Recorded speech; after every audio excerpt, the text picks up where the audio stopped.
God had blessed me. He blessed me from, of course, I have ushered too. I was an usher in the church, and that's a beautiful job within itself. Meeting people, that's a blessing too. I love being an usher because you meet people when they come in the door. You get, you speak to them. It's like a greeter. You show them where they wanted to sit at. And I'm gonna tell you something. People think that's an easy job. That's not as easy as you think it is because sometimes you might, want to sit them in a certain place and they might not want to sit there. And sometimes they'll push right, but you still got to treat them nice. You still got to be nice to them. And that's another thing too. Kindness will win a person over. And sometimes they'll come to you, where should I sit at? Or, may I have a fan? You know, I just thank God for the little things. I thank God for wiping them tables off. And one day God himself spoke to me and said, it's time. I was home alone. My children were all grown up and out the nest. The Spirit of God spoke to me through the wall, said it's time. He was telling me it was time for me to go forth and be a missionary at that time. I had did ushering as well. But this time, he was taking me up higher. And, of course, when the time came, I went to my leader at the time, Dr. Isaac. She was Dr. Isaac at the time. And I told her, I said, Mother, I called her Mother, God has called me to be a missionary. And it was time, for me to go forth. And of course, when it was the time, she said, okay. And, I believe God made, confirmed it within her spirit. And I began to study. I had to study. You just don't become a missionary. They slap a badge on you. Here you go. No, it don't work like that. So, of course, she put me with two great women of God.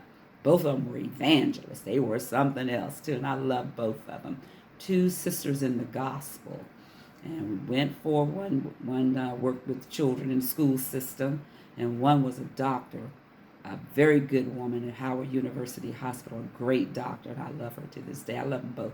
One has passed on, but I thank God for her. Great, beautiful woman of God. And those women, they worked with me. They had compassion on me. One was firm, and I thank God for her firmness because I needed that. Because in the family that I came up of, it was 7 of us.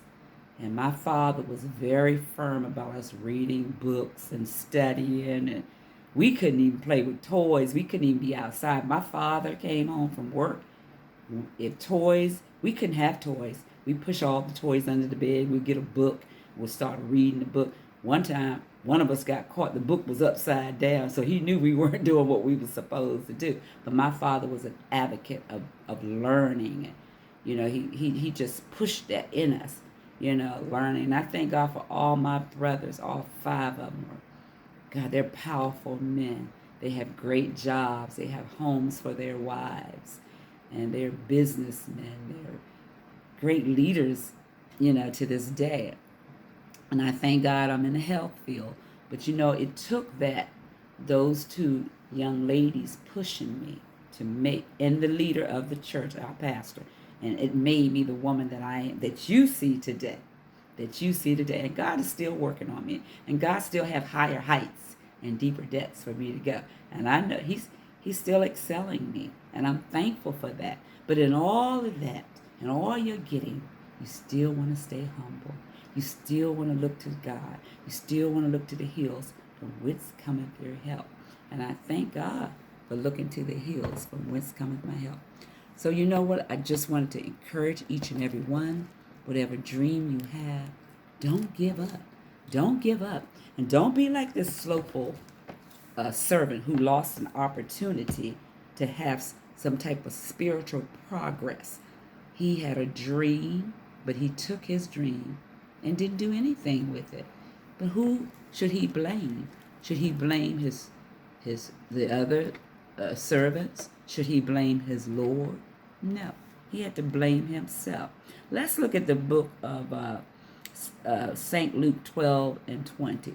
So I'm going to turn over to the book of St. Luke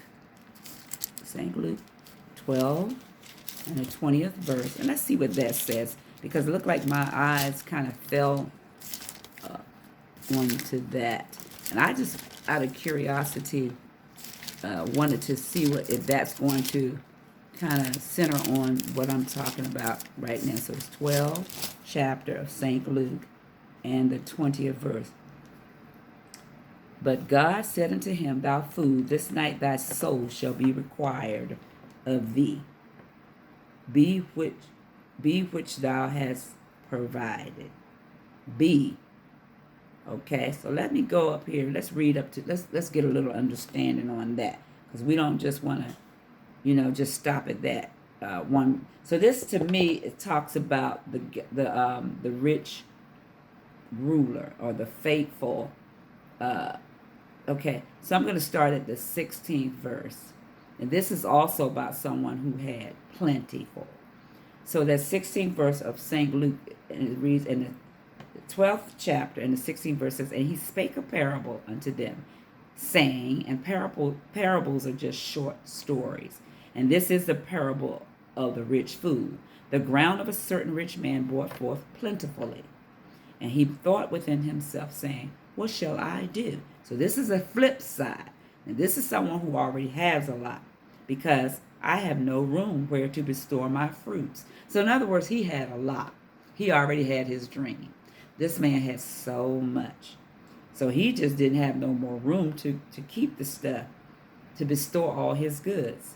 And he said, This will I do. I will pull down my barns, and I will build greater, and there will I bestow all my fruits and my goods. So in other words, he's going to tear down what he has, or he could just move to a bigger place and, bestow all his, whatever he inherited from whatever, he inherited.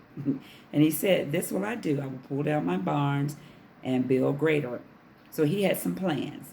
Hey, I got all this stuff. Let me just do this. But then the 19th verse says, And I will say to my soul, Soul, thou hast much goods laid up for many years. Take thine ease, eat, drink, and be merry. But God said unto him, Thou fool, this night thy soul shall be required of thee. Then whose shall these things be which thou hast provided? So you know what? This man had so much, but he was stingy and selfish. I guess he thought he was going to live forever. There's some people live in great, big, beautiful homes. I see beautiful homes every day. And they just living in there by themselves. Make a will. You're not going to live forever. Give it to someone. Have someone ever been kind to you? You have any children? Yeah, they might mess it over, but you can't take it with you. So that's another sad story. He had carnal security. Although he inherited all this stuff, maybe he did work and he gathered it. But, think about somebody besides yourself. Once you get up on top of that ladder, think about somebody else, So, with it being said, you can have a dream. You can have a dream.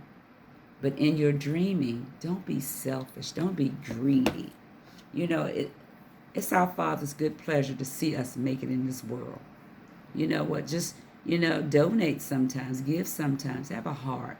Even if you got to, write to a charity, give them some things. If you become rich, come on.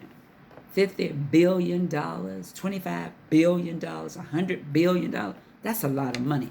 You got to have a machine to count that money. So it wouldn't hurt if you want to give some thousands away to someone. I'm sure you can find someone when that time comes. And if not, even if you never get $1 billion or $1 million, whatever you do get, think about the poor sometimes. Sometimes you might want to we can use the pagan holidays, Thanksgiving. I see a lot of the ball players and different ones, they go and buy turkey dinners. Sometimes you don't have to do it on Thanksgiving. You can just do it anytime. But like I said, what is your dream? What is your purpose in life? What do you want to do in life? Think about these things. Don't sit back and envy others. God got a plan for you too. And I'm sure if you take the time, you think about it. Just say, you know what? This is making a lot of sense what Missionary Mildred is saying. I do want to go forth and have a life. You know what? Don't be satisfied with mediocre. Do something about it. If you want to go forth in God, pray. Ask God. Show you.